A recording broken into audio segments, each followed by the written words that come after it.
Salut à tous, c'est Flo Gautreau, on se retrouve pour un super top 5 magnifique aujourd'hui du côté de Vincennes puisque c'est tout simplement le Prix de France sur le parcours de vitesse 2100 mètres de la grande piste de Vincennes. On retrouve certains des héros du dernier Prix d'Amérique et puis tout simplement de très très bons chevaux, des chevaux qui vont très vite.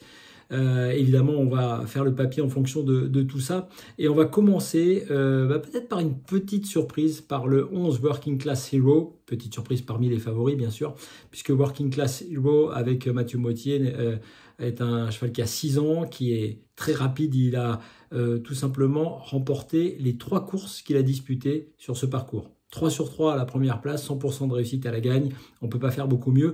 Et je l'ai mis en tête parce qu'il a 6 ans. Parce que finalement, son potentiel et même son chrono sont encore un petit peu inexploités et on peut imaginer qu'il va encore briser un plafond de verre pour ce Prix de France. En deuxième position, j'ai placé celui qui sera sans doute le favori de la course, le 4, Go On Boy. Très bon numéro derrière l'autostart. On retrouve Go On Boy après le Prix d'Amérique où évidemment il a fait bonne figure comme d'habitude en finissant très très fort. Il sera mieux placé là évidemment en étant tout de suite en première ligne. Il peut bien sûr gagner.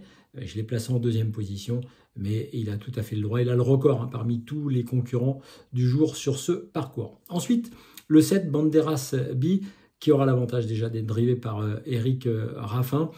Il a fait de très bons parcours sur la grande piste, 5e, 6e, 7e, il tourne un peu autour du pot, il peut évidemment entrer dans la bonne combinaison. C'est un cheval aussi très rapide qui est déjà descendu sous les 1,10 sur ce parcours, le 7 Banderas B.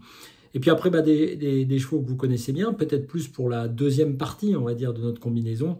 Le 6, Inma Rosa, c'est une des 2 femelles de la course. Elle a été très malchanceuse cet hiver à Vincennes, donc on espère pour elle, notamment grâce à ce bon numéro derrière l'autostart, que ça se passera mieux. Elle a peut-être un petit peu moins de marge que les autres, ceux que je viens de citer, notamment pour les premières places, mais elle peut, elle aussi, entrer dans le super top 5.